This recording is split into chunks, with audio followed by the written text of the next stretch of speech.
Hoy estamos aquí para continuar fortaleciendo el impacto que tiene Bitso en la sociedad israelí.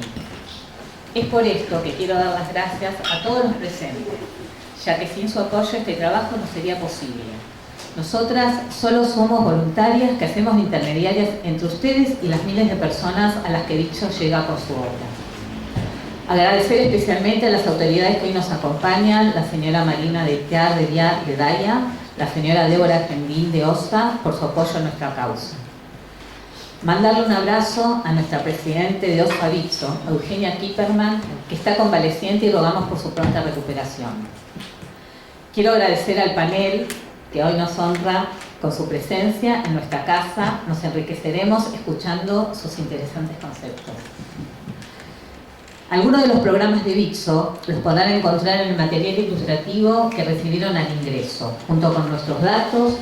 Para más información, por favor pueden contactarnos y además seguirnos en Instagram. Vuestro aporte para poder llevar a cabo dichos programas siempre fue importante, pero hoy es imprescindible.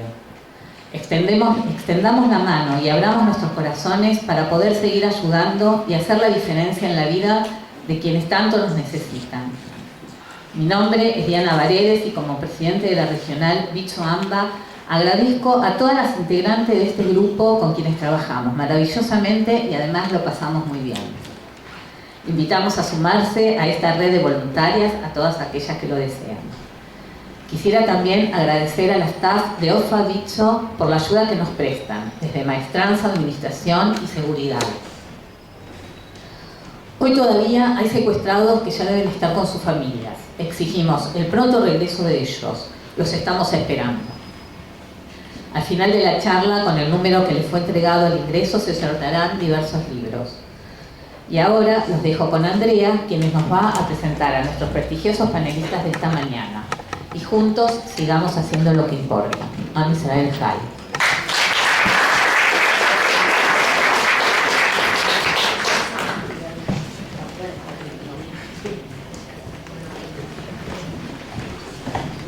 Hola, buenos días. Bueno, muchísimas gracias, Diana.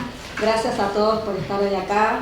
Ante todo, bueno, les pido, por favor, si pueden silenciar los celulares, sí, que a veces uno no se da cuenta, es una tontería, pero viene bien recordarlo. Bueno, muchísimas gracias nuevamente a todos los que están hoy acá en esta mañana, como también a los expositores que tenemos en esta mesa, que es un placer realmente contar con ellos hoy. La idea de la charla tiene que ver con las raíces de los números primos. Bueno, hoy obviamente estos ilustres primos nos van a contar un poco de qué se trata. Realmente viene cada uno de distintos espacios, son muy destacados en cada una de las áreas donde ellos se desempeñan. Así que bueno, la verdad que les agradecemos mucho que puedan estar hoy acá y que a todos les atraviesa la cuestión de la curiosidad, ¿sí? La búsqueda de nuevas cuestiones, con la innovación, con la motivación, etc.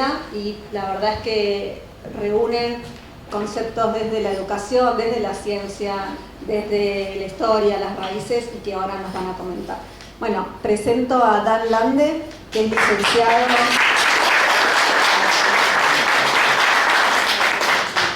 licenciado en Administración, profesor de Creatividad e Innovación en la Facultad de Ciencias Económicas de la UBA. Desde hace más de 15 años escribe y narra historias en distintos formatos, tendiendo puentes entre los viajes y la creatividad. Diego Golombek, aplausos. Es doctor en Biología, profesor plenario de la Universidad de San Andrés, investigador superior del CONICET, además es muy bueno eligiendo gustos de helados. Y Karina Arión es doctora en Educación.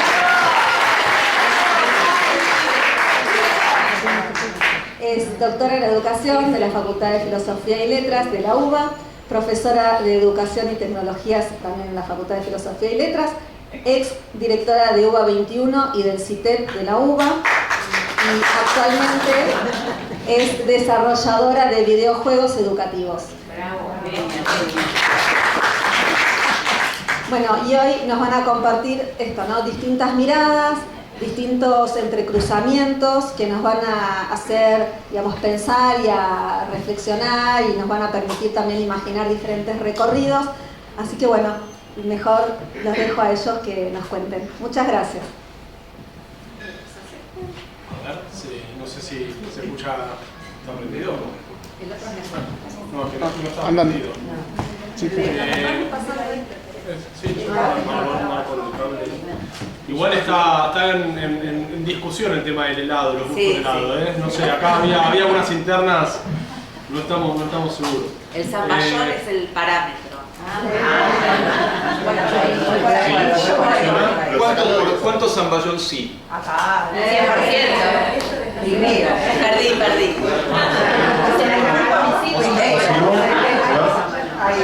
Ahí se escucha, este no se escucha. ¿Cómo puede haber tanta gente que le gusta? De todas formas yo no sé si hace falta. Ahí, sí, así sí. Bueno, empezamos con el tema raíces, en realidad, por lo menos para contar un poco, para presentarme, o cuál es mi conexión con esto de la búsqueda y las raíces. Les tengo que contar una historia, una pequeña historia también, bueno, en referencia a lo que hago y llevo haciendo desde hace casi 6 años. Y esa historia, bueno, nos remonta al 2019. Estaba organizando una cena en mi casa, una cena en febrero de 2019, verano, tengo 25 personas a comer. Y la cena en realidad es un evento, conmigo hay una camarera y bueno, como no tengo 25 platos iguales, elijo usar una vajilla que era de mi abuela, que había estado 70 años en mi familia. Entonces, ustedes saben, ¿no?, cómo son las cenas. Yo les explico a la camarera qué se sirve de entrada, qué después, qué plato principal, en qué momento se sacan las cosas, servir, atender a la gente, charlar. Pero lo único con lo que hay que tener cuidado es con estos platos que eran de mi abuela. Arranca la cena, esa ida y vuelta a la cocina, al salón, llevar, traer, servir vino, y en el medio un tropezón y una pila de 5 platos vuelan por el aire. Todavía no se caen, no están acá, están en el aire. Los dejamos un segundito, ¿no?, para contarles la historia de los dueños, ¿no?, de estos platos. Eran mis abuelos, mis 4 abuelos eran polacos, mis abuelos paternos sobrevivientes de la Shoah. En realidad, cuando los nazis invaden Polonia, ellos del pueblito se escapan para el este, a lo que era la Polonia ocupada ya por los soviéticos. Ahí los deportan, los mandan a Siberia, ellos pasan toda la guerra en un gulag en Siberia, trabajos forzados, sobreviven a eso. Cuando termina la guerra logran volver hasta Polonia y ahí se enteran que nadie de su familia sobrevivió, que fueron todos asesinados. Lo único que tenía mi abuelo de familia, mi abuelo paterno, era un hermano en Argentina que había emigrado antes de la guerra. Y bueno, y así es como ellos terminan en Argentina. Como muchos de nuestros ancestros, padres, abuelos, una vez que llegaron no quisieron volver a hablar del tema. Ellos nunca hablaban de Polonia, nunca quisieron saber nada con Polonia, era un tema tabú, dieron vuelta a la página y bueno, y siguieron trataron de seguir con su vida en Argentina. Y ahora sí, ¿no?, volvemos a la cena, donde estos platos se caen, se parten en 1000 pedazos. En ese momento para mí la cena termina, la cena sigue, ¿no?, pero en mi cabeza es como que nada, digo, bueno, tengo que hacer algo con esto. Era de los pocos recuerdos que tenía de mi abuela. Deshonré la memoria de mi abuela, llamé a mis viejos y rompí los platos de lavar. No pasa nada, no, se tienen que poder arreglar. No se podían arreglar, evidentemente. Y esa noche, pensando, dije, ya sé qué voy a hacer. Voy a ir por primera vez a Polonia, por primera vez a los pueblos de mis 4 abuelos, y voy a llevar un pedazo de plato roto a cada pueblo, escribir un mensaje y dejarlo como placa conmemorativa. A partir de ahí, pasaron los días y dije, bueno, ¿por qué tiene que ser solo de mi familia? ¿Qué pasa si le pido a la gente a través de las redes sociales, que me escriba, que me cuente, que me diga de dónde eran sus abuelos en Europa del Este, y hago un viaje haciendo homenajes con platos rotos. Bueno, esto arrancó en el 2019, la gente me empezó a escribir, empezamos a recuperar, reconstruir esas historias, en donde, bueno, yo después iba a los pueblitos, muchas veces perdidos en el medio de la nada, pues, llegaba, hacía fotos, videos, les muestro de acá es donde viene tu familia, tu historia, y bueno, y esas, hacía un homenaje con un plato, y esas historias las voy contando en las redes. Y bueno, y un poco a partir de ese proyecto fue que de alguna manera empecé a meterme de lleno en lo que es el mundo raíces y la historia familiar, que es un poco lo que nos trae también acá, las raíces y bueno, y esta historia familiar. Bueno, muchas gracias, Dan. No lo inviten a las cenas. Por las dudas, tengan cuidado, guarden todo. Con descartables, puede ser. Es un placer, la verdad, estar acá. Gracias por la invitación. Es un placer compartir esto, sobre todo con los primos, ¿sí?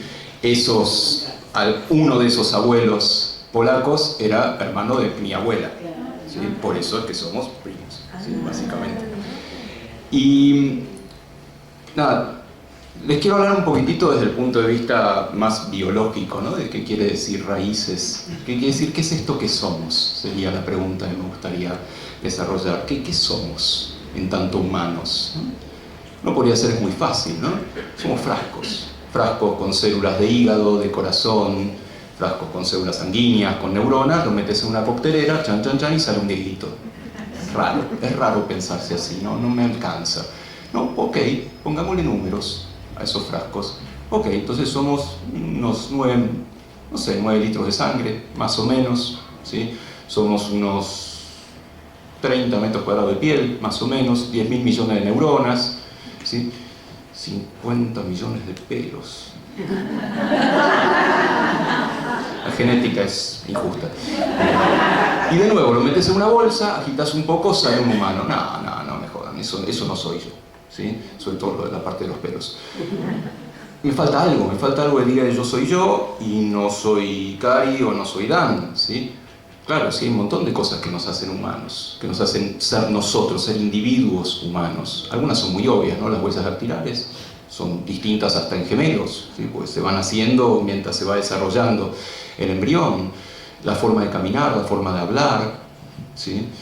Ciertas células, ciertas moléculas del sistema inmune, ¿sí? Por ejemplo, cuando abuelas de Plaza de Mayo comenzaron a buscar nietos, no existían las tecnologías de ADN como las conocemos ahora, y se hacían sobre la base de estas células inmunes que se heredan de abuelas, madres, hijos, hijas, ¿sí?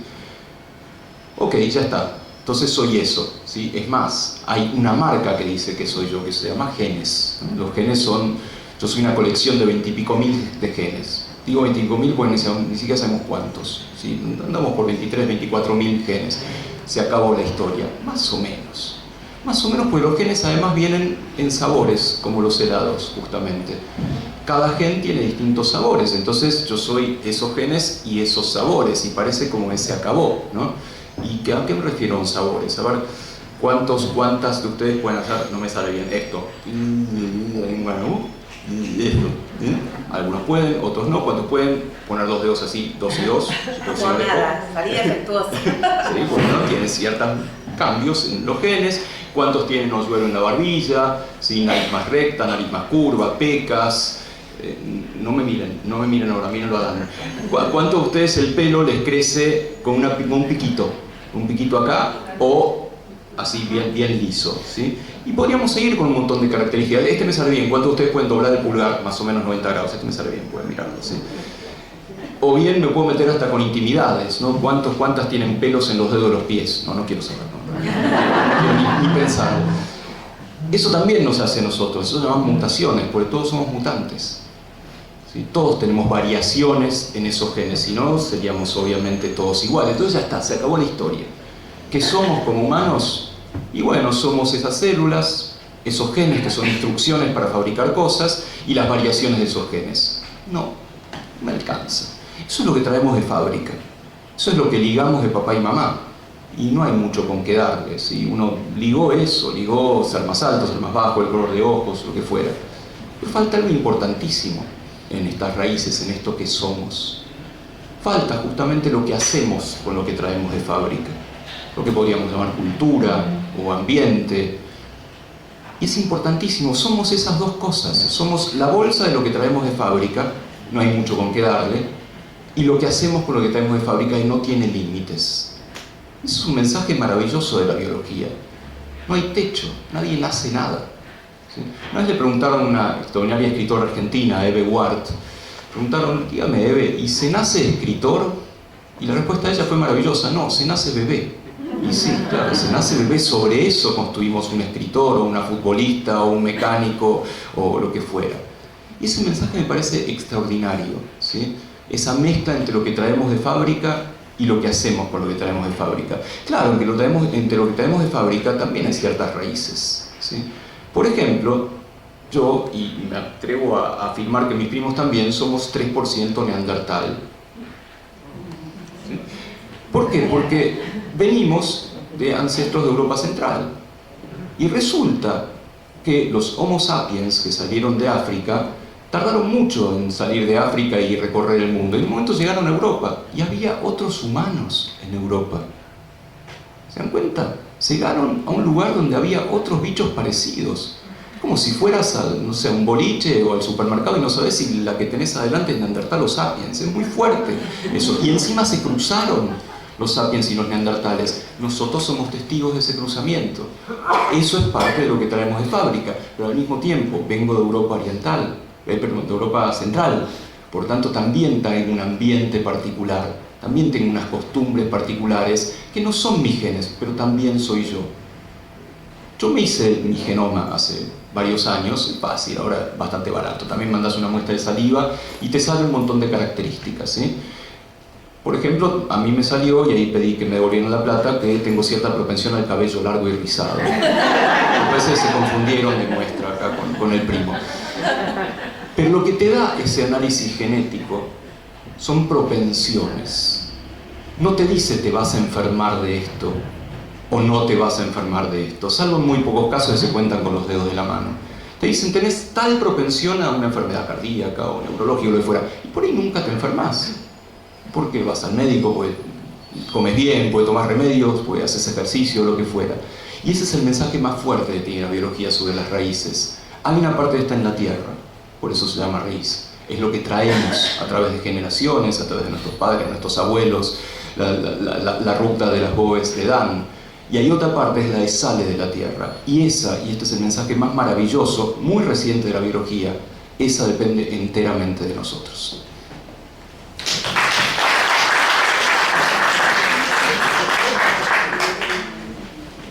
Yo no soy graciosa, no me sale lo de los dedos, no puedo poner el pulgar, creo que soy la prima defectuosa, me acabo de enterar. Vengo a hablarles, y siguiendo este hilo, hablamos de las raíces, hablamos de esto que traemos y que hacemos con lo que traemos, y en parte de esto está la educación. ¿Qué educación tenemos? ¿Qué educación nos dieron? ¿Qué educación queremos? El video hablaba de la educación y yo quiero traerles algunas preguntas respecto del sentido de educar hoy. Soy educadora, no nací docente, nací bebé. Me hice docente creo que a los pocos días de vida. Y quiero traerles preguntas también en relación con las tecnologías, con las pantallas, que tanto están en debate hoy. Hoy se debate si celulares sí, celulares no, pantallas sí, pantallas no, cuánta atención en las pantallas y qué desafío nos trae también la inteligencia artificial generativa. Y quiero traer estos temas que, aunque no conecten o conecten periféricamente, nos hacen revisar qué raíces tenemos y hacia dónde vamos, sobre todo en este último punto, hacia dónde vamos. Cuando pienso en la educación y cuando pienso en la historia de la educación y me remonto al inicio de lo que fue el Estado Nacional, 1880, la Ley 1420 y un montón de cosas que teníamos, había un modelo de Estado, había un modelo de país y había un modelo de ciudadanía. Cuando hoy pensamos en la ciudadanía, cuando pensamos en los jóvenes, hay una brecha cada vez más grande en relación con esos jóvenes. Hay una brecha de sentido, hay una brecha de comunicación, hay una brecha de entender. Y a mí me preocupa en esta brecha que muchas veces culpamos a las tecnologías. Es porque pasan todo el tiempo en las redes, es porque... Y quiero deconstruir algunos de estos mitos y algunas de estas ideas, porque en realidad lo que tenemos que pensar es que en esta sociedad ya las tecnologías están, son parte. Empezar a deconstruir también esa idea de, bueno, prohibamos. ¿Prohibamos qué? ¿Prohibamos esos usos de esos mismos celulares que como familia les dimos a esos chicos para que podamos tener una cena en paz? Y ahora pedimos que se prohíba ese celular cuando a cada vez chicos más chiquitos les estamos dando esas pantallas. Una pregunta que me hago. Por otro lado, la otra pregunta que me hago, y voy a traer preguntas porque me parece que estas preguntas van a volver a la mesa con un nuevo diálogo. Pensaba en esto, ¿no? Cuando pensaba qué aportar. Es qué promesas nos traen y nos trajeron estas tecnologías y cuáles de estas promesas se cumplen. Cuando surgió Internet, por ejemplo, había una promesa de que todos íbamos a acceder a un montón de información. Hoy sigue habiendo brechas en relación con el acceso. Y cuando vino la inteligencia artificial generativa, que son tecnologías fuertes, porque hoy la inteligencia artificial generativa empieza a mover un montón de cuestiones en relación con el trabajo, con la educación, con las familias. Hay un montón, incluso acá hay psicólogas con la terapia, ¿no? Hay gente que le pregunta a la inteligencia artificial qué hacer con su madre, su tío, su pareja, sus hijos, y entiende que la inteligencia artificial es tan empática que le contesta exactamente lo que tiene que hacer con sus decisiones familiares. Fíjense, ¿y a usted qué le parece? ¿Qué hago? ¿Qué hago? Me peleé con mi hijo, contesta, ¿y a usted qué le parece? Y cuando no sabe, y este es el tema, cuando no sabe una respuesta la inventa, que son las alucinaciones, ¿sí? No solo que inventa algunas respuestas, sino que crea datos sintéticos, que son datos que no tienen fuentes reales y fuentes históricas, sino que son fuentes inventadas. Cuando uno le pregunta, por ejemplo, ¿cuál fue la mejor novela de Borges?, te contesta Los Bárbaros, cuando sabemos que Borges nunca escribió una novela. Este tipo de cuestiones a mí me interesa porque lo que, vuelvo a decir, lo que nos trae son preguntas respecto de qué educación queremos. Hablamos de raíces, hablamos de educación, pero nos preguntamos cuál es la educación que necesitamos hoy, para qué sociedad, para qué jóvenes, para qué familias, para qué sujetos. Hablamos de que la educación tiene que ser un espacio de pensamiento crítico. ¿Y qué es el pensamiento crítico hoy? ¿Quiénes tienen pensamiento crítico hoy? Y me permito una anécdota muy personal. Cuando yo entro a la facultad, que es mi facultad de Filosofía y Letras, de la Universidad de Buenos Aires, y me encuentro a un estudiante escribiendo un cartel que dice: por una Palestina libre y laica. Yo me acerco y le digo: te faltó feminista. Y me dice: tenés razón. ¿Qué es el pensamiento crítico? Y ahí hay algo de un diálogo que lo digo con seriedad y me parece que es algo que la mesa puede también aportar, un diálogo que perdimos con una generación que no nos entiende y a la que no entendemos. Y en parte esto es lo que nos viene a traer como pregunta la inteligencia artificial generativa. Yo siento que en la educación somos, no sé si recuerdan el conejo de Alicia en el País de las Maravillas, que siempre llegaba tarde. Llegamos tarde. Llegamos tarde porque los desarrollos tecnológicos no nos piden permiso y emergen. Llegamos tarde porque en lugar de preguntarnos qué educación queremos, para qué sociedad, para qué jóvenes, para qué familias, estamos respondiendo cómo usamos la inteligencia artificial. ¿Qué puedo hacer con esto? Hay un uso utilitario que le damos a las tecnologías sin pensar y sin comprender en profundidad que lo que tenemos que empezar a discutir es esto: qué jóvenes, para qué sociedad, con qué valores, con qué habilidades, para qué mundo del trabajo, para qué familias que cambiaron y cambian y mutan permanentemente. Cuando uno piensa entonces en la inteligencia artificial generativa, por ejemplo, me gustaría distinguir algo, y es que tiene un sentido de agencia. La inteligencia artificial generativa hoy, por su carácter predictivo y generativo, puede resolver un montón de cosas. Pero ¿qué es la inteligencia? Eso creo que es una pregunta que podemos hacernos.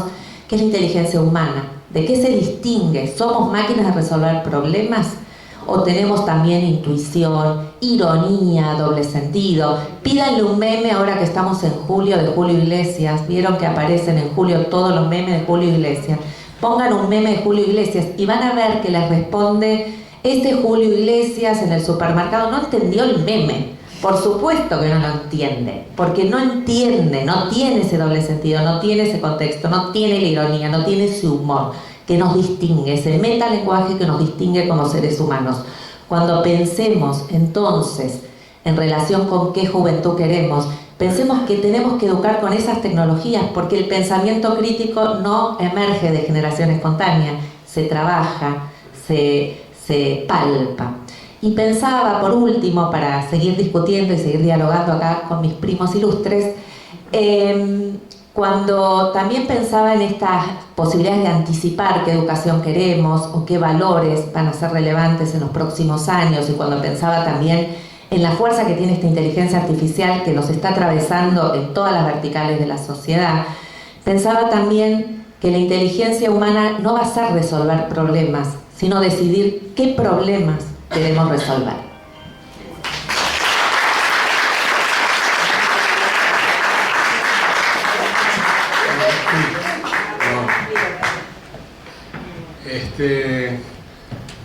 Yo mientras escuchaba, bueno, es como que arrancamos, ¿no? como en carriles, y en carriles diferentes que mientras escuchaba a Diego y a Cari pensaba, ¿no? Estas relaciones, estos vínculos, porque sepan que esto es un experimento para nosotros, es la primera vez que nos juntamos a charlar. De hecho es la primera vez que nos juntamos, no somos...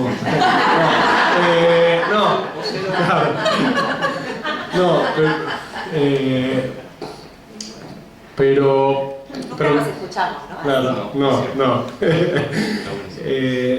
Y mientras yo, bueno, la verdad que con los dos, mientras iban hablando, yo iba buscando, ¿no? Esas conexiones con las raíces, con la historia familiar, con esto de, cuando iba a hablar de Europa Central, Europa del Este, también todo lo que me pasaba cuando llegué ahí por primera vez, y me gustó esto de las raíces que salen.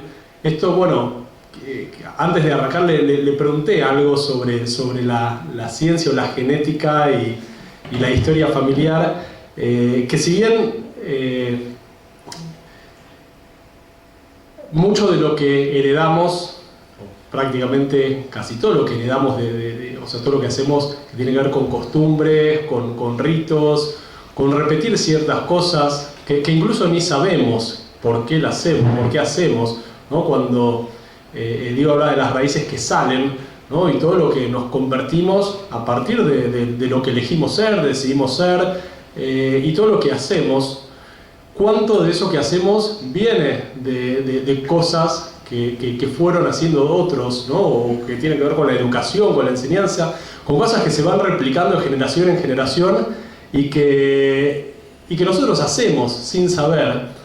Y me acuerdo, no sé por qué, cuando lo escuchaba me vino un recuerdo. Yo en el proyecto, o sea, lo que pasa en general es que nuestros abuelos venían de pueblitos perdidos en el medio de la nada. Nosotros acá en Argentina creemos que en Europa está todo cerca, ¿no? O sea, che, mirá, vi que vas a Kiev. Mis abuelos eran de Bucarest, no, pero si te queda de camino me haces un homenaje, no, pero es otro país. Bueno, si te queda cerca, ¿no? Todo queda, y llegar a los pueblos muchas veces tiene que ver con combinaciones de colectivos, de acervedos, y una vez que se llega, pueblitos de 2.000 habitantes, de 800 habitantes, quizás no hay hotel, hostel, Airbnb, no hay nada, y es gente local la que me hospeda, la que me recibe en sus casas, y que de alguna forma se hace parte del proyecto. Yo digo que el proyecto es multidimensional, ¿no? Porque involucra a estos nietos que están buscando recuperar su historia o reconstruir su historia, a estos abuelos que ya no están, y bueno, también a la gente local que hoy vive en esos pueblos, que se hacen parte. Muchas veces me dan platos de su casa para para romperlos y hacer el homenaje o me ayudan. También hay, bueno, una audiencia, ¿no? que va siguiendo el viaje, entonces hay distintos actores involucrados. Y muchas veces cuando llego a estos pueblos y llego a estas casas, de repente vienen cosas o aparecen cosas que le encuentro sentido. Una de las cosas que me acuerdo cuando iba a la casa de la baba, el abuelo... Compartimos abuela. Claro, bueno, pero y Diego también iba, pero yo soy de los primos, de la camada de primos más chicos, ¿no? Entonces yo cuando iba a la casa era chiquito y me acuerdo que una de las reglas era no se toma agua mientras se come. Yo lo sufría, ¿cómo no puedo? Un vaso de agua y mi abuela no se toma. Después de comer recién se puede tomar agua. Y yo lo entendía, porque claro, en la casa de mis papás siempre tomamos, ¿viste? Y soda y a veces Coca-Cola o lo que sea, tomábamos con la comida. Y cuando llegué a alguna de estas casas en Polonia, la gente no tomaba agua con la comida. Era como después de comer se servían té o hacían té. Primero que en general toman té.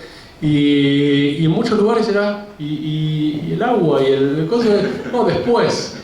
Y entonces muchas de las cosas que quizás pasaban en la casa de mi abuela y muchas de las cosas que quizás, bueno, también pantallados de llegar y olores, aromas, era como meterme en las casas de Europa del Este, era como volver muchas veces a la infancia o esos recuerdos y muchas de estas cosas que hacemos o decimos o ciertos hábitos que tenemos vienen de cuestiones heredadas que bueno, culturales, ¿no? Pero cuestiones heredadas que replicamos sin saber y todo lo que pasó y todo lo que bueno, o sea, es un mundo que se abrió desde ese lugar, ese viaje y bueno, después tenía algo también del tema de educación, pero me parece no quiero hablar mucho, monopolizar la palabra, vamos a hacerlo más fluido. Sí, creo que lo que venía después parecía agua, pero era vodka, por eso no. El vodka, el vodka, olvídense nunca, perdón, ¿no? Que tome, pero nunca tomé tanto vodka en mi vida. Un casamiento polaco, mi primer viaje a Polonia, caí en un casamiento polaco a las 2 semanas, 3 semanas, invitado a casamiento polaco del campo, en casa del campo. Yo tomaba 50 shots de vodka en 2 días y medio. El desayuno, y ni siquiera vodka, Bimber, que es el vodka casero. Bueno, y cada vez que llego alguien me parece, no, dame vodka, no, estoy bien, no, vodka. Así que sí, confío. Eso, tus abuelos tenían razón, ¿ves? Dos cosas agrego a esto. Un poco lo que dice Dan, de nuevo un concepto biológico mucho más reciente que lo que conté antes. Resulta que yo les separé mucho a la biología y el ambiente. Y hace unas décadas empezamos a entender que el ambiente puede cambiar la biología. Hay algo que ustedes seguro se van a nombrar que se llama epigenética. Epi quiere decir sobre, ¿no? Algo que actúa sobre los genes. Todavía no lo entendemos, cómo pasa, pero pasan cosas raras, ¿no? Un bicho que le enseñás a resolver un problema, un laberinto por ejemplo, su cría lo resuelve más rápido. ¿Qué onda? ¿Qué pasó acá? ¿No? Entonces hay algunas cosas extrañas que todavía no terminamos de entender en la relación entre ambiente, cultura y biología. Hay una interacción adicional. Pero también me cuelgo un poco de lo que hablaba Cari. Yo no sé nada de inteligencia artificial, soy un poco usuario como cualquiera, ¿sí? Pero hay algo que me preocupa mucho, que escucho a los que sí saben, ¿sí? Cari sabe mucho desde cómo implementarla en educación, la gente de computación sabe un montón, y la gente que está laburando en eso y está en la frontera de esto, dicen casi literalmente, no tenemos idea de lo que está pasando. Y esa es la parte que me preocupa. O sea, hemos tenido revoluciones muy fuertes, ¿sí? Revoluciones científicas muy fuertes. La revolución darwiniana, la revolución psicoanalítica de alguna manera, la revolución de la genética molecular en los 50, la revolución de las neurociencias. Yo soy un poco hijo de esa revolución. ¿Qué pasa con esta revolución? ¿Es cualitativamente diferente a otras? En esto de que no sabemos a dónde nos va a llevar, porque la evolución darwiniana sabemos. La cuestión de la biología molecular más o menos sabemos, la cuestión de la neurociencia no sabemos, pero estamos en camino. Yo escucho a la gente que sabe de IA, sobre todo de inteligencia artificial generativa, y nos dicen, no tenemos idea. ¿Sí? Hay un mundo oscuro ahí, como materia oscura que está sucediendo. Y esa es la parte que me preocupa un poco más, el estar como liberando un golem. No, si estoy rabínico. Liberando un golem extraño y no sabemos a dónde nos va a llevar. ¿Sí? Así que eso es un poco lo que levanto de lo que decía Cari, un poco en forma optimista. Pongo esa precaución de ignorante, de no saber de qué se trata tanto el tema. Antes de tomar el guante, quiero también traer una anécdota. Yo me acuerdo que el día que había palmitos con salsa golf en la casa de la baba, era un día de fiesta, porque eran carísimos, ¿no? Y mi abuela contaba los palmitos que le daba a cada uno.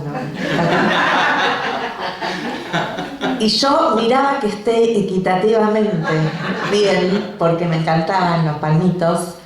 Y esto que vos decís que se repite, creo que hoy soy igual. Cada vez que sirvo algo, cuento cuántas cosas pongo en cada plato. Casi que ese toque no me había dado cuenta hasta hoy que uno repite, ¿no? También contaba los knishes. Contaba los knishes. Y si alguien había 32 knishes en la heladera, ahora hay 30.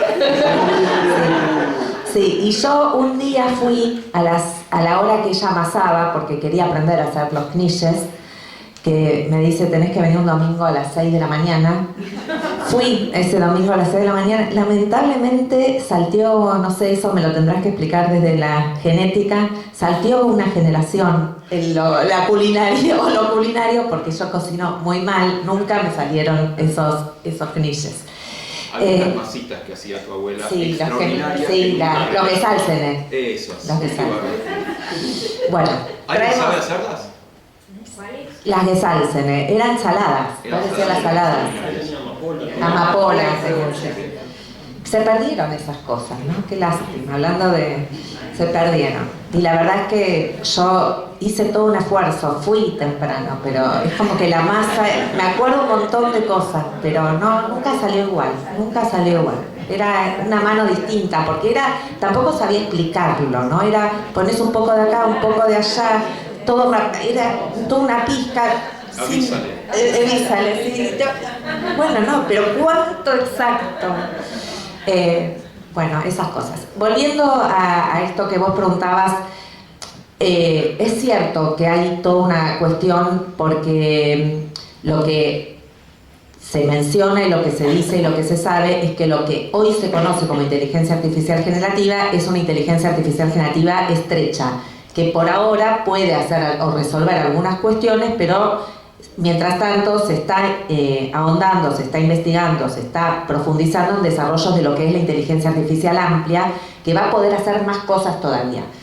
Y a mí me preocupa también, porque en realidad, otra vez digo, nos trae preguntas respecto de qué vamos a hacer como sociedad, como humanidad, y respecto también de qué cuestiones le vamos a delegar y cuáles no.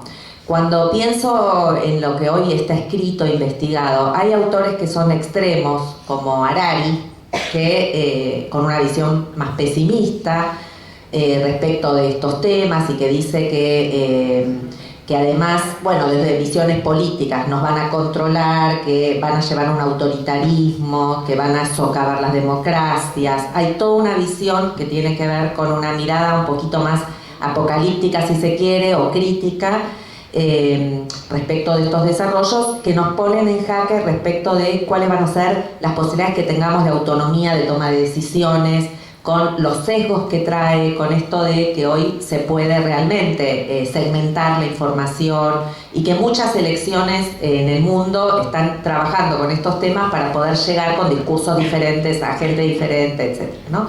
Entonces hay toda una mirada más política y más crítica, pero también desesperanzadora, si uno quisiera, sobre estos temas, que lo que traen es esto, ¿no? Falta de toma de decisiones, falta de autonomía, falta de democracia. Yo igual, como contracara, y no por un optimismo excesivo, ¿no? Quienes nos dedicamos a la educación somos optimistas por naturaleza, porque creemos que la gente puede aprender y puede mejorar. Eso es un sesgo que uno tiene, o que yo tengo. Pero me pregunto en esta delegación de facultades que le damos hace tiempo a las tecnologías, le delegamos parte de nuestra memoria porque recordamos cada vez menos fechas y menos cuestiones, pero no significa que perdamos memoria, sino que significa ver en qué se usa o si tenemos que trabajar la memoria. La memoria también es historia, ¿no? Es raíces, pensando en esto. Entonces, acá hay toda una pregunta respecto de delegación de facultades. ¿Qué le delegamos? ¿Qué capacidades cognitivas les delegamos? Y si esta inteligencia artificial generativa llega a ser más poderosa en términos de lo que puede llegar a hacer o resolver, ¿qué nos quedan como habilidades o facultades humanas que tendremos que trabajar? Me parece que esa es una de las preguntas que yo me haría, porque atañe a lo mío, que es la educación. Si hay muchas cosas que las puede hacer la inteligencia, peleo y discuto con muchos docentes que se preocupan por la evaluación, y en realidad la evaluación y las pruebas a aprender y todo lo que hoy circula está basada sobre el principio del rendimiento escolar, ¿no? Quienes rinden bien, no quienes aprenden más.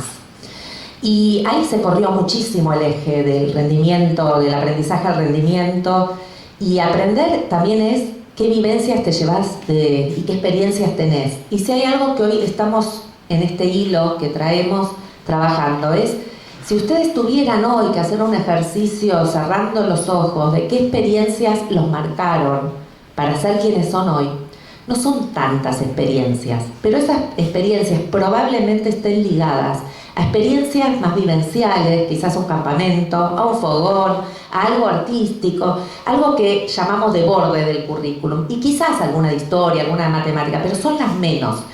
Y esas pocas experiencias, que yo las llamo tatuajes cognitivos, esos tatuajes que te marcan en la piel, en la historia de tu paso por el sistema educativo y que también nos hacen ser quienes somos, son pocas, pero son experiencias que son únicas y que el único lugar donde pueden aparecer es en la escuela, por ejemplo. Y en lugar de estar tanto tiempo dedicándonos a un montón de cosas que el currículum dicta, ¿por qué no poner ese acento en estas experiencias que en definitiva son las que nos hacen ser quienes somos, ¿no? Y eso también me parece que me quita por lo menos un poco de peso en relación con la preocupación sobre la inteligencia artificial generativa. Supongamos que el día de mañana esta inteligencia artificial generativa puede hacer cosas que nosotros ni pensamos que podían ser hechas por una herramienta de este tipo. ¿Dejamos de educar? ¿Dejamos de ser sociedad? ¿A qué le dedicamos nuestro tiempo? ¿A qué le dedicamos el sentido de lo que hacemos? Y me parece que estas son preguntas que por supuesto son complejas, pero estos viajes que hace Danu, esto que nos traes vos, Diego, también, ¿no? De estas, van más allá del mero contenido y van más allá de pocas habilidades. Tienen que ver con esas marcas o esas huellas en la piel que nos quedan de vivencias, esos varéniques, esos knishes asombrosos, que tienen que ver con olores, que tienen que ver con sabores, y que eso también pasa en la educación. La educación no es solo el contenido, es también esos sabores, esos olores, esos vínculos que se crean, y tengo ahí ese hilo, por lo menos esperanzador, pensando que con todo lo que trae, porque ya hoy las herramientas, incluso hay un término, fíjense, hay un término que se llama computación afectiva. Para quienes trabajan las emociones dirán, ¿qué es computación afectiva? Es la captura a través del reconocimiento facial de las emociones. Entonces te captura en tiempo real si esto te gusta, si no te gusta, si te asusta, y lo conforma, lo convierte en un dato. El dato de esto le gustó, entonces le doy más de esto no le gusta, le doy menos de esto, ¿no? Es un reduccionismo tremendo, ¿no? Que la emoción hoy pueda ser un dato. Y sin embargo estamos en una sociedad de datos, en una sociedad en la que permanentemente reducimos y nos leemos como datos. Entonces me parece que estas preguntas que traemos nos hacen pensar acerca de qué tendremos que hacer y qué decisiones tendremos que tomar los próximos años, pero no en los próximos años, es ahora. Yo agrego solo una anécdota más culinaria a propósito de los niches. Me acordé... Por favor, porque yo ya me deprimí. No, me acordé, para salir un poco de la depresión, mi otro lado de la familia, el lado paterno, estaba la tía Jane, que hacía el mejor matambre relleno del mundo. Y mi viejo quería saber cómo hacerlo y hizo lo mismo que vos. Se fue a las 6 de la mañana a aprender a hacerlo. Jamás aprendió, y el secreto era que mi viejo le preguntaba a la tía, ¿y qué le pones? Un poco de esto y un poco de epes. Epes es cosa en yiddish. Entonces el matambre familiar es el matambre con epes. Y nadie tiene ideas, se murió hace un montón, mi tía Jane, mi tía bisabuela, qué sé yo. Así que bueno, si alguien sabe cómo se hace el matambre con epes, bienvenido. Bueno, es interesante, yo me voy, sigo por el lado de la comida, ¿no? Porque me parece que después nos vamos a un segundo desayuno, almuerzo, no sé. Pero esto de las denominaciones, los nombres de las comidas, también fue es un hallazgo en todo lo que es Europa del Este y en nuestras familias, todo lo que tiene que ver con los platos.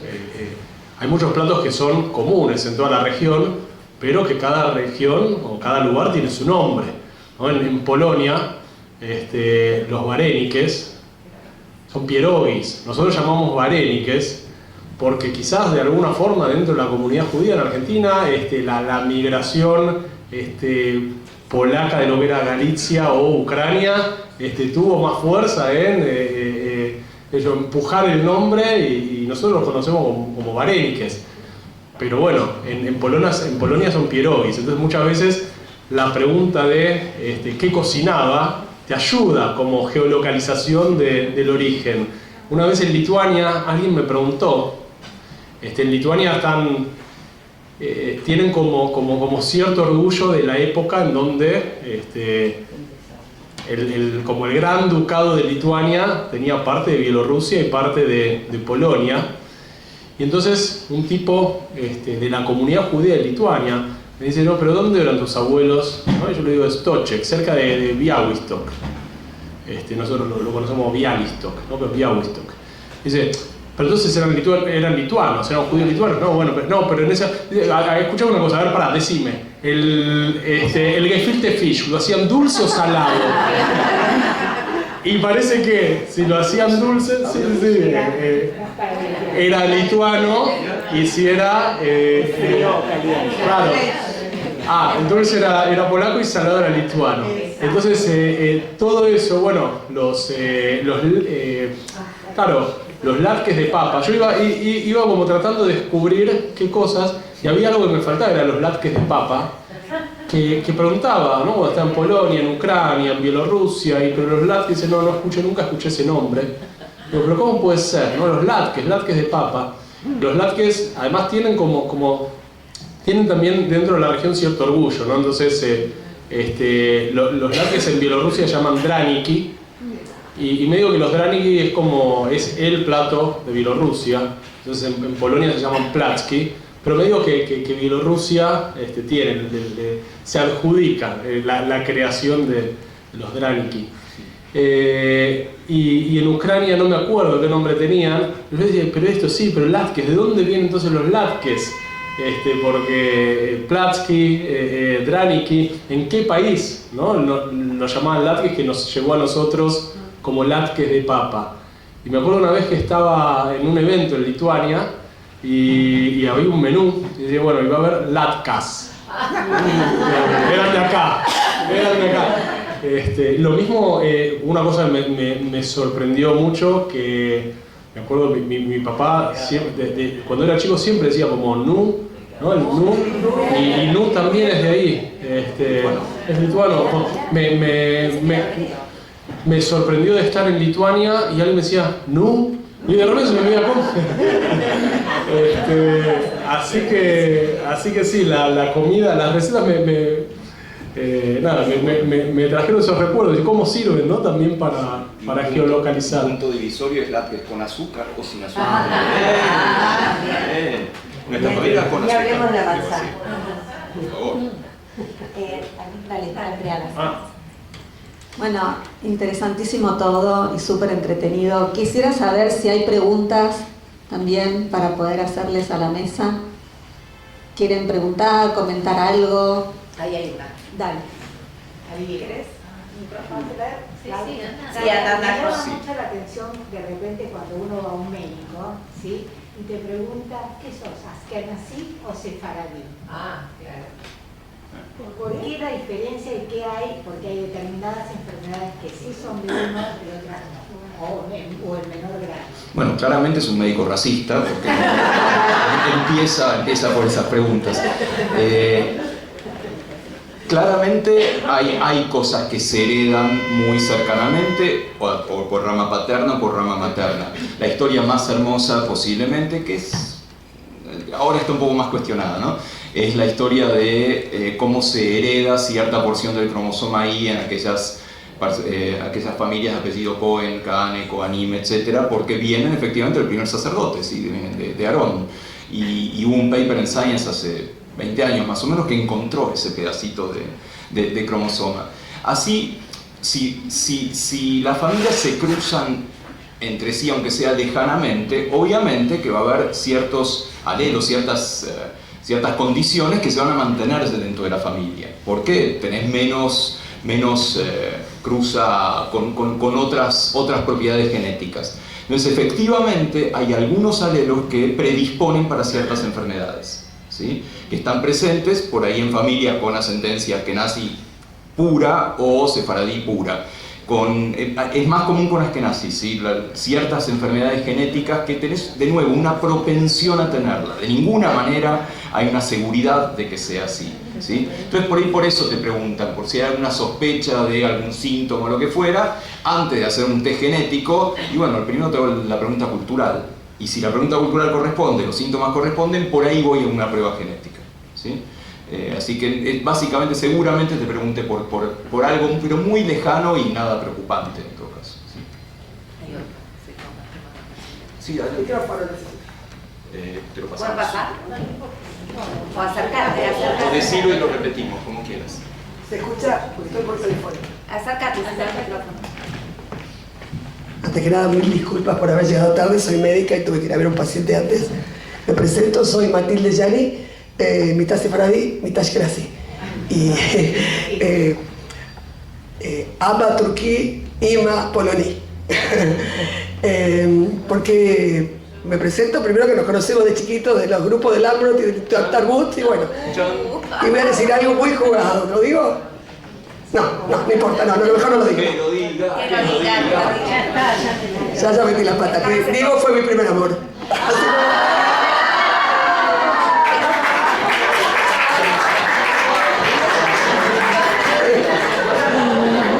Perdón, ¿no? Que diga semejante. Hubiera llegado más temprano entonces. Mirá.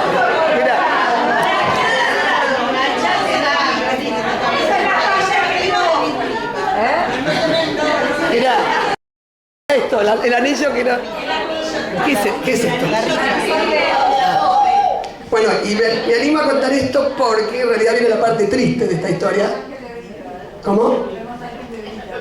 ¿Tiene qué? Bueno, porque viene a colación de la genética y el cáncer de mama, ¿sí? Justo cuando Diego y yo éramos chiquitos, a mi tía, que tenía 38 años, Coca Turek de Katseuer, mi mamá se llama Bella Turek, pero porque era Haye Beile, y el del registro civil le dijo, ¿cómo? Haye Beile, Bella. Y conocí un grupo de gente italiana y digo, ¿cómo se llama la tua mamá? Me dice, Bella. Le digo yo, si te affato a te. Me dijeron, pero no era Bella, Haye Beile. Bueno, Coca, a quien ella conoce bien, tuvo a la joven edad de 38 años su primer cáncer de mama, ¿sí? Viajaron con mi mamá a Houston, Texas, a tratarse allá. Historia que tocó a mi familia completa, pero bueno, vamos a tratarnos al aquí. Mi tía falleció cuando yo tenía 11 años, ashkenazí 100%. Gracias a Dios, porque voy a contar el final de la historia, mi mamá se casó con un turco, de Izmir, mi papá, doctor Elías Yani, subdirector de Muñiz, neumonólogo. Y bueno, cuento esto porque mi mamá tuvo cáncer de mama. Tuvimos la suerte de guardar sangre de mi mamá, ¿sí? Mis dos primas, Clarisa y Ruth, las hijas de esta tía mía adorada que se murió cuando yo tenía 11 años, no quisieron hacerse el BRCA 1 y 2. ¿Querés explicar, Diego, qué es el BRCA 1 y 2? genes que predisponen a cáncer de mama. Ok, bien, entonces, teniendo una tía fallecida de cáncer de mama, madre con cáncer de mama, mi abuela sefaradí, Matilde me da mi nombre porque le dice, mamá, vas a tener una nena, ponele mi nombre, o sea, Matilde Abudarham, turcos, o sea, de los dos lados, digo cáncer de mama, línea paterna, línea materna, tía, y como si fuera poco, dos primas, una que vive en Israel, la llamo Patricia Turek, le digo, escuchame, flaca, hacete la mamografía, tenés 38, y me dice, no me van a permitir hacerme la mamografía porque no llegué a los 40, andá y decirle que tenés 2 tías con cáncer de mama. Se la hizo mi prima Patricia, viviendo en Tel Aviv, tenía un cáncer de mama multifocal, sin ningún síntoma, a los 38 años, y mastectomía bilateral, está vivita y coleando, ¿sí? Otra prima más, Adriana Turek, otra también cáncer de mama. Y la pregunta es esta. ¿Yo tendría que haberme hecho el genético? Pásame. Y ahora te cuento cómo tiene la historia, porque me lo hice. La pregunta es, ¿yo tendría que haberme hecho el genético? Soy mitad turca.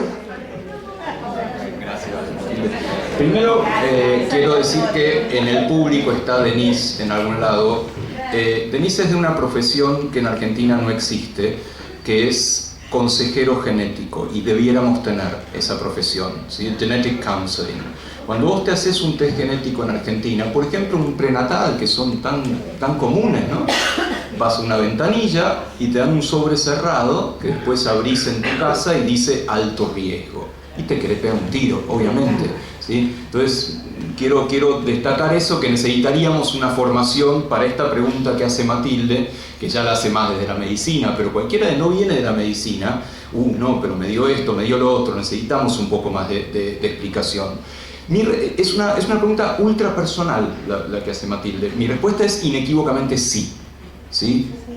Debemos saber. ¿Sí? Mi respuesta personal es hay que saber, ¿sí? Hay que saber porque eso te permite prepararte, aún para lo peor, ¿sí? Aún si vos tenés una enfermedad neurodegenerativa o lo que fuera, empezás más temprano, te va a ir mejor, sin duda, vas a enfermarte igual, por lo menos ahora y hasta dentro de unos cuantos años hasta tengamos curas para eso. Pero cuanto más temprano sea que sepas, podés hacer cosas. Con lo cual, respuesta a hacerse test genéticos, mi idea personal es sí, y en todo caso la llaman a Denise y le dicen, vas a analizar este análisis, ¿sí?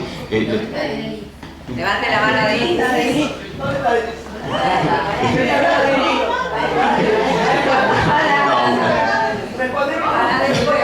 Pero insisto, para mí la respuesta es hay que saber. Por supuesto, es muy comprensible que alguien diga, no, yo la verdad que no quiero tener esa angustia encima, prefiero seguir mi vida en lo que sea. Mi respuesta personal es sí. Hay casos que uno no sabe que tiene algo genético de saltear la generación y se descubren después de 2 o 3 generaciones que si se hubiera sabido en su momento hubiera evitado un montón de problemas. De cualquier cosa, sea separatista, jesuita, lo que sea. Karina, quiero preguntarte, a ver, ¿cómo podemos empezar a distinguir realmente que lo que vemos, que nos dicen que está hecho con inteligencia artificial o no nos dicen que está hecho con... ¿Cómo empezamos a discriminar lo que es cierto y lo que no? Buena pregunta. Pasó con un ministro en Estados Unidos que era inteligencia artificial y todo el mundo se lo creyó. Sí, es una buena pregunta, decía, a ver si la puedo contestar. Esto es lo que yo también decía de los datos sintéticos, de los datos, que es una alerta que no se está viendo y que son los datos inventados por la misma inteligencia artificial. Yo hago, cuando empiezo el cuatrimestre con mis estudiantes, doy comunicación y educación y hago un ejercicio que es que cada uno ponga en una bolsa una noticia falsa y una verdadera. Las ponemos todas y después cada uno tiene que sacar una noticia. Y les puedo asegurar que lo que es falso parece verdadero y lo que parece verdadero es falso. Tengo sobre esto varias ideas y preguntas. Por un lado, ¿qué pasaría si, que es una pregunta que se hace en los estudios del futuro, qué pasaría si el día de mañana no es relevante qué es falso y qué es verdadero? Pregunta que me hago y que nos hacemos, ¿no?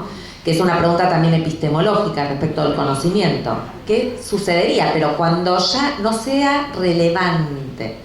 Eso, por un lado, me lo pregunto y se los pregunto, ¿no? Porque hoy nos interesa un montón, pero para poder entender qué es falso y que la novela de Borges no escribió una novela, por ejemplo, tenés que tener una base epistemológica que te permita distinguir que eso es falso. Si no tenés ese background, ¿y en cuántas áreas de conocimiento podés tener conocimiento? Digo también, el que sabe de una cosa no sabe de todo, no somos omni, ¿sí? Sapiens. Entonces, si no tenés eso, es imposible distinguir. Entonces, una de las preguntas que me hago es si va a ser relevante, porque vamos hacia un camino en el que se confunden y se borran las fronteras. La otra cuestión es a quiénes tenemos que preparar y cómo tenemos que preparar para distinguir. Si quisiéramos que se distinguiera lo falso de lo verdadero, ¿cómo podés tener conocimiento en todas las áreas para poder distinguirlo? Tercero, hoy hay herramientas que, así como crean con inteligencia artificial, detectan lo creado por inteligencia artificial. Hay un montón de herramientas, en el libro están, paso chivo, de herramientas que detectan plagio, que detectan creación, etc. Los docentes en general, los directores de escuela, en las universidades, hay una preocupación tremenda por el plagio, hay una preocupación tremenda por la creatividad que está sucediendo si nuestros estudiantes son menos creativos o se copian. Yo muchas veces recuerdo que en mi caso tenía que copiar del Capeluz, del Estrada, algunos van a saber de qué estoy hablando, otros quizás ni idea, y también copiaba sin entender lo que copiaba, ¿sí? El Pucará de Tilcara lo entendí cuando viajé a Jujuy alguna vez, pero el Pucará de Tilcara para mí no significaba nada, ese cactus ahí en el medio no significaba nada. La mitosis y la meiosis nunca la entendí, ¿sí? Entonces repetía, y esto hoy también sucede. Entonces la pregunta para mí, que es en relación con lo que vos decís, es sobre la relevancia de los contenidos, sobre qué va a ser relevante, y si nuevamente vamos a necesitar distinguir lo falso de lo verdadero en una sociedad y en jóvenes que cada vez les interesa menos. Porque si hablamos de fuentes de autoridad, un reel de TikTok hoy es mucha más autoridad para ellos que la palabra de un docente. Entonces, me parece que ahí hay un montón de cuestiones que tenemos que empezar a pensar respecto, otra vez digo, de qué queremos en esa educación. ¿Yo quiero competir con el reel de TikTok o quiero ayudarlos a entender qué conocimientos, qué habilidades, qué sentido va a tener para esos jóvenes y cómo se van a insertar en un mundo de trabajo que cada vez les va a exigir cosas que hoy no les estamos dando? Y me parece que tu pregunta es sumamente relevante porque probablemente no distingamos en un futuro próximo qué va a ser falso y qué va a ser verdadero y perdamos ese eje también. Y vos estás yendo a las escuelas a hablar con las maestras, con los profesores, con los directores para aclararles esto que está pasando. Sí. Sí. Sí. O sea, yo te pregunto, nuestros nietos que están yendo, ¿cómo se trabaja con ellos? ¿Cómo las maestras saben de todo esto?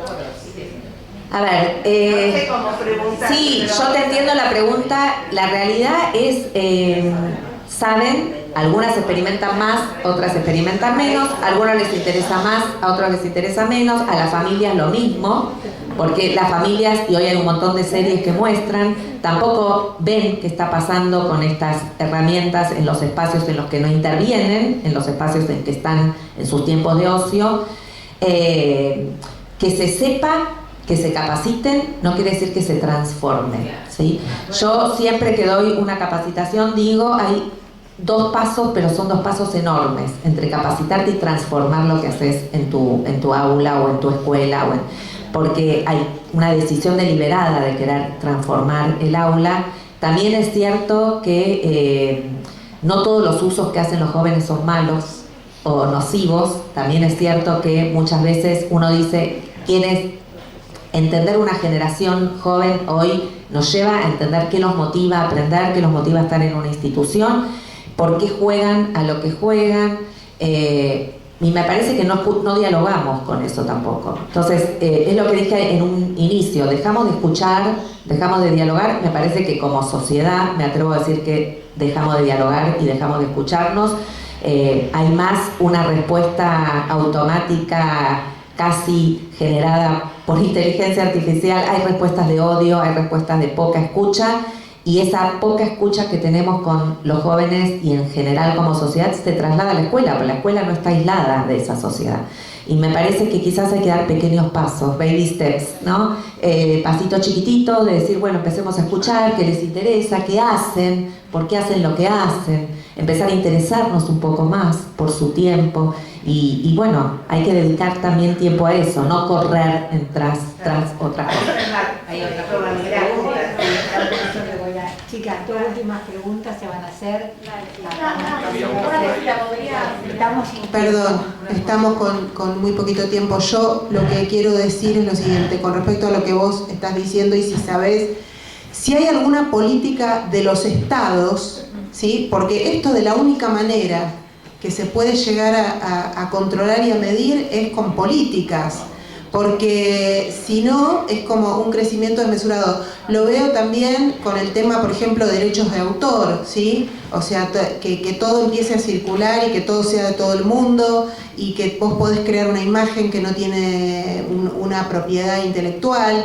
O sea, a lo que digo es, si tenés idea, si hay algún tipo de regulación o si se tiene pensado establecer, porque lo que yo me temo y realmente me asusta es que el día de mañana nos gobierne la inteligencia artificial, ¿no? Entonces esa es la pregunta que te hago. Por ahí nos va mejor. Por ahí, es la hipótesis de Arari. Quiero decir, a ver, hay políticas de regulación, Europa tiene una política de regulación, también es una discusión porque quienes regulan las políticas son seres humanos, entonces también ahí hay intereses, es complejo, todas estas, y no lo dije, pero para mí es claro, todas estas herramientas son corporativas, pertenecen a empresas, también hay ahí algo complejísimo, entran al sector público desde la mano corporativa. Hay organizaciones que se preocupan por la niñez y por esta regulación, UNESCO, UNICEF y hay un OEI, hay un montón de organizaciones que empiezan a tener documentos para que se tomen decisiones. Ahora, la política es otra cosa, ¿sí? Implica una decisión de un país, una política, no voy a entrar en ese tema, pero sí hay organizaciones que se están ocupando de esto. Pero la pregunta es qué hay que regular, ¿no?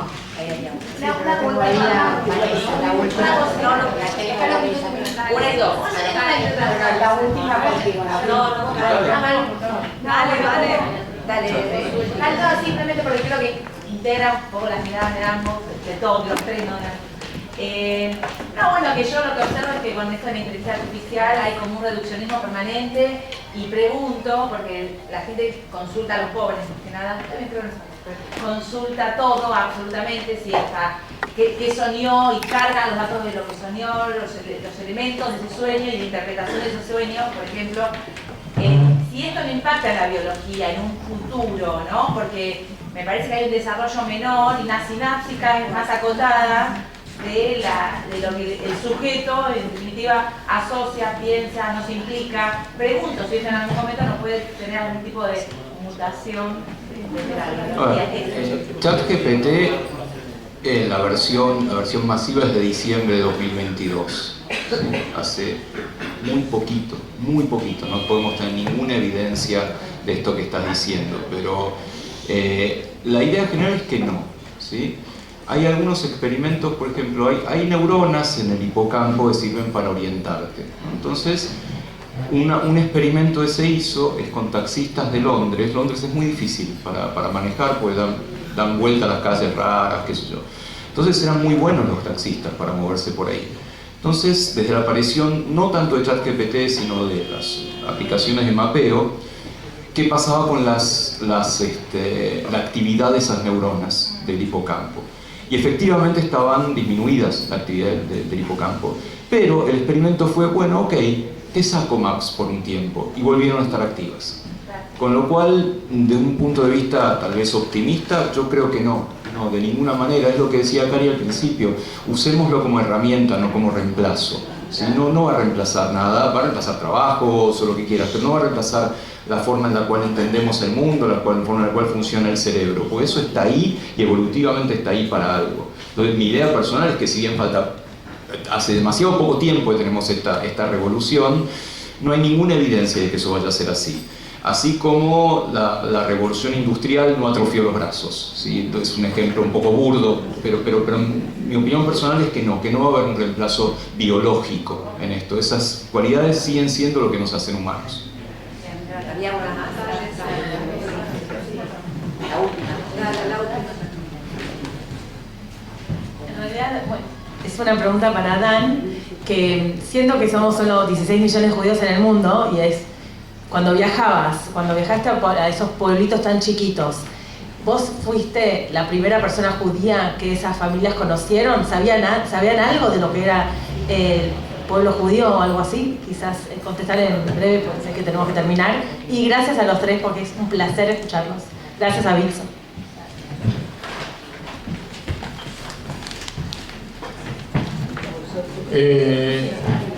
Yo creo que lo primero que me pasó cuando llegué, me sorprendí. Me acuerdo la primera vez que fui a Polonia, yo ya había arrancado con el viaje, había empezado en Bulgaria, Rumania, después Moldavia, Ucrania. Cuando llego a la frontera de Ucrania con Polonia, ahí me pasó de que me agarró como un miedo, ¿no? Es la primera vez que voy a Polonia, a los pueblos de mis abuelos, y mi idea de Polonia era un lugar gris, edificios grises, los campos de concentración, y me preguntaba, y cuando llegue y encuentre gente, me digan, ¿qué haces acá? No, vengo a... ¿Pero qué sos judío? ¿No? Y tener que decirlo, y cómo iba a ser, y además, en ese momento yo estaba tramitando la ciudadanía polaca, ¿no? Y también me dije, y sos polaco, a ver, habla polaco. No. Y me acuerdo que la primera vez que hice ese cruce de frontera, estaba con mi hermana, con Juli, fuimos juntos, y llegamos por una cuestión, porque nos convenía, o sea, desde el lugar donde estamos en Ucrania, una línea recta, lo más cercano a una ciudad, por el lado de los pueblos de nuestros abuelos, una ciudad llamada Samos. Yo nunca había escuchado el nombre de esta ciudad. Una ciudad chiquita, y lo primero que me encontré fue casitas de colores, una plaza central con casitas de colores, no esa Polonia gris, ¿no? De lluvia, casitas de colores. Y ahí nos hospedó una chica que hablaba español, porque era profesora maestra de español en una escuela, vivía con su mamá, ella y su mamá. Y nos reciben, vamos a la casa, y empiezan a sacar esta torta de manzana y licor, y empiezan a preguntar, ¿qué están haciendo acá? Me acuerdo que les contamos la historia, no, mirá, yo tengo un proyecto por nuestros abuelos, judíos. Dice, ¿de dónde era? No, de Itzvitsa, que es un pueblito que estaba a 20 kilómetros ahí. Dice, pero sus abuelos eran polacos. Sí, entonces ustedes son polacos. Me dijeron, bueno, y era la primera vez que alguien en Polonia me decía, o sea, no importa que son judíos, no son judíos, si eran polacos, son polacos. Y me brindamos. A los 2 días, yo no sabía cómo iba a ser, a los 2 días ya estaba en una clase de secundaria en Polonia, hablándole a los chicos sobre el proyecto. Bueno, y así se fueron abriendo puertas, y encontré de todo, encontré gente más interesada, menos interesada, gente que sabía mucho, gente que quizás no es judía, pero estudia y está comprometida con la historia judía de Polonia, gente que quizás le interesaba menos, gente que quizás ni entendía qué estaba haciendo ahí. Era una mezcla. Y gente también, empecé a descubrir que hay gente en Polonia, o sea, fenómenos que ni sabía que existían, que hay mucha gente en Polonia que ahora se acerca a la comunidad judía, por ejemplo en Cracovia, para buscar información, así como nosotros buscamos nuestras raíces allá. Hay gente en Polonia que no sabe, que sospecha que quizás algún abuelo era judío, que se ocultó, que no se sabe, y empiezan a buscar sus raíces también, polacos, que quieren saber más sobre su historia y sus abuelos, y se acercan a la comunidad judía para saber cómo pueden hacer. Entonces, la verdad es que me encontré de todo, pero mis experiencias prácticamente siempre fueron positivas en torno a eso.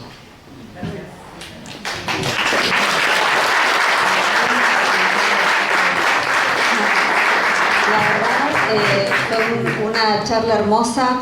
Me imagino que ustedes también lo habrán disfrutado. Para nosotros era un desafío, ¿no? Pensar, bueno, cómo podemos articular a estos genios, ¿no? Con distintos temas, distintas áreas, que tienen mucha historia justamente en común por la familia, por los vínculos, por las tradiciones, y que realmente nos podían dar como otra mirada de otros aspectos, hacernos pensar, ¿no? Hacernos estas preguntas, y creo que todos van a recordar este momento. Va a ser como una charla memorable por lo diferente que fue. Creo que innovamos también en cómo poder hacerles, digamos, articular estas vivencias. No sé de qué charlaban cuando se reunían para pesas, o sea, hablaban de estas cuestiones, me imagino que no. Pero bueno, esta fue una buena oportunidad, así que bueno, muchísimas gracias. Ahora vamos a continuar, pero bueno, la verdad es un placer estar con ustedes hoy. Bueno, realmente un placer. Muchas gracias a este panel familiar. Nos enriquecieron con muchas cosas, de muchos conceptos que dijeron, y además nos quedamos con un montón de preguntas. Así que, bueno, muchas gracias.